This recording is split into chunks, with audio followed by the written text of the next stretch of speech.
তাণ্ডবের সবথেকে বড় বিশেষত্ব হচ্ছে তাণ্ডব সিনেমায় দারুণ কিছু অ্যাকশন সিন আছে।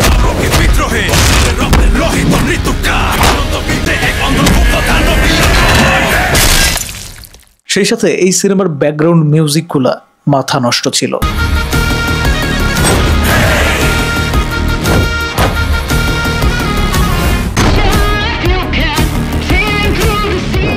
কিন্তু সব থেকে বড় আক্ষেপ হচ্ছে শাকিব খান নিজেকে যেভাবে ডে বাই ডে ইমপ্রুভ করেছে, যে অবস্থানে এখন এসে পৌঁছেছে, তার অভিনয় বলি, তার এক্সপ্রেশন বলি, তার যে লেভেল আপ হওয়ার বিষয়টা চোখে পড়ার মতো। 100-এর মধ্যে 110% সে দিচ্ছে। কিন্তু শাকিব খানকে নিয়ে যারা কাজ করতেছে তারা কোনো না কোনো দিকে দুর্বল সাইড রেখেই কাজ করতেছে।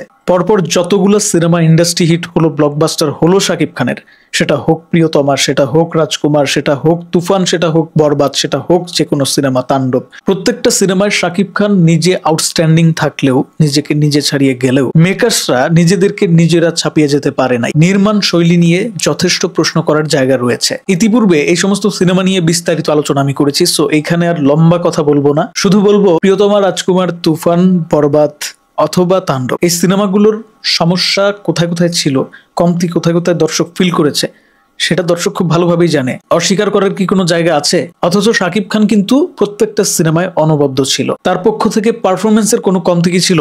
না। সো আমি আবু হায়াত মাহমুদের উদ্দেশ্যে একটা কথা বলতে চাই। Once upon A time in Dhaka, আমি কালা, শাকিব খানের এই নেক্সট প্রজেক্টটাকে যদি ইন্ডাস্ট্রি হিট হতে হয়, পাইরেসি থেকে শুরু করে প্রত্যেক ধরনের বাধা বিপত্তি পার করে যদি ভালো একটা কালেকশন করতে হয়, তাহলে অবশ্যই সবগুলো ব্যাপার একসাথে কাজ করতে হবে। বিগত সাকসেসফুল সিনেমাগুলোর বিশেষ বিশেষ গুণগুলোকে একসাথে করে একটা সিনেমা মেক করতে হবে। তুফান সিনেমার মতো উড়াধুরা গান, বরবাদের মতন larger than life type of একটা ফিল, অর্থাৎ বিগ ক্যানভাস, তাণ্ডবের থেকেও বেটার অ্যাকশন সিকোয়েন্স, সাথে বাংলা সিনেমা একটা ভাইব থাকতে হবে। দর্শক যেন ফিল করে এটা একটা বাংলা সিনেমা, বাংলাদেশি সিনেমা, কোনো তামিল, তেলেগু, মালায়ালাম, কান্নাড় এগুলা থেকে অনুপ্রাণিত সিনেমা না।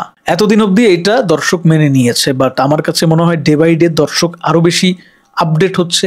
সো এই ব্যাপারেও মেকারদের নজর দেওয়া দরকার। সম্পূর্ণ মৌলিক এই ব্যাপারটা যেন দর্শকের মধ্যে কাজ করে। সব থেকে গুরুত্বপূর্ণ বিষয়টা তো বললামই না, সাথে একটা মাথা নষ্ট করা গল্প দরকার, যেই গল্প দর্শকদের ইমোশনে ডাইরেক্ট এইখানে হিট করতে পারে। যে বিষয়গুলো উল্লেখ করলাম, এই বিষয়গুলো মাথায় রেখে সিনেমাটা করেন ভাই।